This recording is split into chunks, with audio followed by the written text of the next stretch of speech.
Деревня Глуховка оправдывала свое название на все 100%. Расположенная в низине, окруженная со всех сторон вековыми хвойными лесами, она казалась затерянным миром, где время течет по своим особым законам. Степаныч жил на самом отшибе, там, где последний забор из почерневшего штакетника упирался в подлесок. Его изба была крепкой, но одинокой, как и сам хозяин. Единственной живой душой, делившей с ним кров и скудной радости старости, был верный. Старая, мудрая лайка с глазами, в которых, казалось, отражалась вся вековая печаль и мудрость этих мест. Верный не был обычной дворнягой. Это был чистокровный охотник, который в лучшие годы не боялся идти на медведя. Он никогда не подавал голоса попусту, не пустолайствовал на пролетающих ворон и не задирался с соседскими псами. Если верный рычал, значит, в лесу чужой. Если лаял, значит, нашел зверя. Но последнюю неделю жизнь в доме превратилась в настоящий, беспросветный ад. Причиной раздора стал огромный, в 3 обхвата, столетний дуб. Это дерево было местной достопримечательностью. Оно росло прямо у крыльца Степаныча, раскинув свои могучие, узловатые ветви над крышей, словно защищая дом от невзгод. Но 7 дней назад что-то изменилось. Верный словно сошел с ума. Он перестал интересоваться миской с похлебкой, игнорировал любимую сахарную косточку и почти не смыкал глаз. Его единственной целью в жизни стал этот дуб. Старый пес часами сидел у мощного, покрытого глубокими морщинами коры ствола, задрав голову вверх. Он смотрел в густую крону, где даже днем царил полумрак, и выл. Это не был обычный собачий вой, это был звук, от которого кровь стыла в жилах. Тоскливый, протяжный, переходящий в жуткое стенание, он разносился по всей Глуховке, заставляя соседей креститься и плотнее закрывать ставни. Ночью становилось еще хуже. Когда луна освещала верхушки деревьев, лай верного превращался в яростный, исступленный визг. Пес бросался на дерево, пытаясь грызть зубами твердую, как камень, кору. Он обдирал лапы в кровь, стараясь вскарабкаться по стволу, и падал, чтобы через секунду снова броситься в атаку. «Да что с тобой, дурак?» — в сердцах кричал Степаныч, выбегая на крыльцо в одних исподних и накинутом на плечи тулупе. «Нет там никого. Видишь, ветки пустые. Белки тебя задели, что ли, или сова подразнила? Уймись, Христа ради!» Старик светил старым фонарем ввысь, но луч света лишь вяз в переплетении ветвей. Ни блеска глаз, ни шороха крыльев. Тишина. Только ветер свистел в вышине. Степаныч начал всерьез опасаться, что у пса помутился рассудок. Старость не щадит ни людей, ни собак. На 5-й день в калитку постучал сосед, Егор. «Слышь, Степаныч», — хмуро сказал он, переминаясь с ноги на ногу, — «заткни ты свою собаку. Люди спать не могут. Бабы говорят, что это к покойнику он так воет. Уж неделю округу распугивает. Либо угомони его, либо... Ну, сам понимаешь. Пристрели, чтоб не мучился. Жалеем мы тебя, но терпеть больше мочи нет». Степаныч промолчал, лишь сильнее сжал кулаки. В ту ночь он в сердцах даже замахнулся на пса тяжелой палкой, чего не делал никогда за все 12 лет их дружбы. «Пошел вон! На цепь посажу!» — хрипел старик.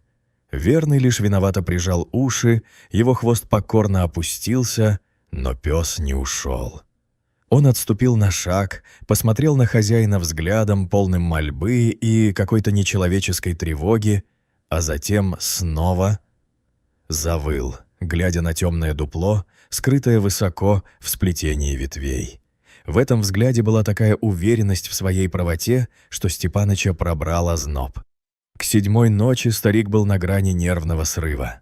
Глаза воспалились от недосыпа, руки подрагивали. Гнев, копившийся все эти дни, требовал выхода. В 3 часа утра, когда верный в очередной раз зашелся в яростном лае, Степаныч вскочил с кровати. «Ну все», — прошептал он, — «раз дерево тебе покоя не дает, значит, не будет дерева. Не будет причины, не будет воя». Утром, едва рассвет забрезжил над лесом, Степаныч вышел во двор.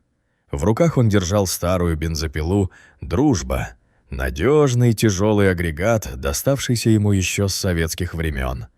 Он методично заправил ее смесью бензина и масла, проверил натяжение цепи. Пила взревела, наполняя морозный утренний воздух едким сизым дымом и оглушительным треском. Степаныч, не глядя на собаку, подошел к дубу. Он прицелился и вогнал острую цепь в живую плоть векового великана. Верный в этот момент странно замер. Он не лаял, не прыгал под руки, не пытался помешать. Он просто сел в паре метров от хозяина, выпрямив спину и внимательно, почти торжественно смотрел, как сталь вгрызается в древесину, выбрасывая фонтаны коричневых опилок. Дуб оказался невероятно крепким. Степаныч потел, несмотря на холод, его мышцы ныли, а опила несколько раз едва не заглохла. Прошло больше часа, прежде чем ствол поддался. Когда дерево, издав протяжный, жуткий, почти человеческий стон, начало заваливаться в сторону огорода, старик едва успел отскочить назад, споткнувшись о корень. Махина рухнула с оглушительным грохотом, подняв тучу снега, сухой листвы и многолетней пыли. Земля под ногами дрогнула. От страшного удара ствол, который снаружи казался монолитом, а внутри оказался наполовину гнилым и полым, раскололся вдоль, словно переспелый орех. Степаныч стоял, тяжело дыша и вытирая пот со лба засаленной шапкой. Он уже хотел было обернуться к псу с победным криком, но слова застряли у него в горле. Сердце пропустило удар и, казалось, вовсе остановилось. Из темного зияющего чрева расколотого дуба, прямо из самого центра его пустотелого нутра, на него смотрели два огромных фосфорисцирующих желтых глаза. В них не было страха, только концентрированная, обжигающая ненависть. Это была рысь. Но не та изящная кошка, которую иногда видели охотники в глубокой тайге. Перед стариком лежал огромный матерый самец, покрытый шрамами. Зверь был изранен. Судя по рваным следам на боках и засохшей крови, он недавно выжил в жестокой схватке с волчьей стаей. Изможденный, ослабевший, он забился в дупло у самого человеческого жилья, надеясь отсидеться и залезать раны. Но за неделю вынужденного плена в тесном пространстве, без еды и воды, под постоянный лай собаки, зверь дошел до грани безумия. Рысь сжалась в тугую, стальную пружину. Степаныч стоял в метре от разлома, совершенно безоружный, с заглохшей пилой, которая теперь была не полезнее куска железа. Расстояние было слишком малым, а хищник слишком быстрым. Зверь взметнулся в воздух, как серая молния, выпустив длинные загнутые когти. Степаныч успел только зажмуриться, инстинктивно вскинув руки, чтобы защитить лицо. Но удара не последовало. Вместо боли он услышал глухой стук столкнувшихся тел и яростный рык. Верный, все это время ждавший этого момента, перехватил хищника прямо в прыжке. Старая лайка, откуда только взялись силы, вцепилась в горло рыси. Началась страшная кровавая свалка. Зверь и собака катились по снегу, превратившись в один неразличимый клубок из меха, когтей и ярости. Старик, опомнившись от оцепенения, бросился в дом. Спотыкаясь, он сорвал со стены старую двустволку, дрожащими руками вогнал патроны в казенник и выбежал обратно. Грянул выстрел, эхо которого долго гуляло по лесу. Когда все закончилось, в Глуховке воцарилась тишина, какой не было уже давно. Раненый, тяжело дышащий, Верный лежал на снегу, зализывая глубокие царапины на боку. Его ухо было разорвано, но в глазах больше не было той мучительной тревоги. Теперь там читалось спокойствие выполненного долга. Степаныч, все еще дрожа от пережитого адреналина, подошел к обломкам поваленного дуба. Ему нужно было убрать останки дерева, но судьба приготовила ему еще один шок. Разбирая завалы веток и щепы, он заглянул в самую глубину прикорневого дупла, туда, где раньше было логово рыси. Там, среди трухи и остатков старой листвы, он обнаружил странный предмет. Это был старый жестяной ящик из-под чая, обмотанный несколькими слоями истлевшей, почерневшей от времени мешковины. Степаныч осторожно взял ящик. Крышка поддалась с трудом, жалобно скрипнув. Внутри, завернутые в промасленный лоскут ткани, лежали документы, военный билет, пожелтевшие письма и боевые награды. Это были вещи его отца, Ивана Кузьмича, который пропал без вести в суровом 42-м году. Старик опустился прямо на обломок ствола, чувствуя, как по щекам ползут слезы. В деревне всегда ходили слухи, что Кузьмич ушел в партизанский отряд, но перед этим заглянул домой. Оказалось, дед Степаныча, боясь, что оккупанты найдут самое ценное при обыске, спрятал семейные реликвии в дупле тогда еще молодого и тонкого дуба. Шли десятилетия. Дуб рос, его древесина становилась толще, скрывая тайну внутри себя, поглощая ее в свое сердце. И только чуткий нос Лайки, в котором смешались инстинкты охотника и верность предкам, смог уловить это странное сочетание. Едва уловимый запах старого металла, памяти хозяина и затаившегося живого врага. Верный не просто выл на дерево, он предупреждал об опасности и одновременно указывал на то, что должно быть найдено. Степаныч подошел к своему псу и упал на колени прямо в холодный снег, обнимая его за израненную шею.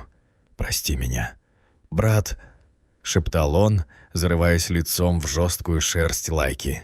«Дурак я старый. Прости, что не верил, что палку на тебя поднимал». В ту ночь в доме на краю леса было тихо. Впервые за неделю Степаныч не вздрагивал от каждого шороха. В печи уютно потрескивали дрова. Теперь у него был запас отличных дубовых поленьев на всю зиму. Старик сидел за столом, бережно очищая от налета медали своего отца, раскладывая перед собой старые письма, в которых оживала история его семьи. У его ног, растянувшись на старом коврике, крепко спал Верный. Иногда пес вздрагивал во сне и тихонько поскуливал, продолжая вести свою вечную охоту в мире снов, но это был спокойный сон победителя. Степаныч смотрел в окно на пустой участок двора, где еще утром возвышался вековой гигант.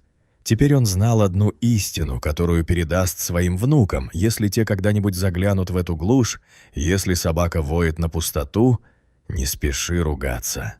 Внимательно присмотрись к этой пустоте. Возможно, она скрывает в себе смертельную угрозу, а возможно, великую тайну, которую ты не имеешь права забыть. Собака — это не просто страж дома. Это мост между нашим миром и тем, что скрыто от глаз человеческих. И Верный доказал это, сохранив своему хозяину не только жизнь, но и саму его память. Дорогие друзья, если эта история о верности и тайнах прошлого тронула ваше сердце, не забудьте поставить лайк. Это помогает нам знать, что такие рассказы вам нужны. А также подписывайтесь на наш канал, где новые авторские истории, полные жизни и смысла, выходят каждый день. Оставайтесь с нами, впереди еще много интересного.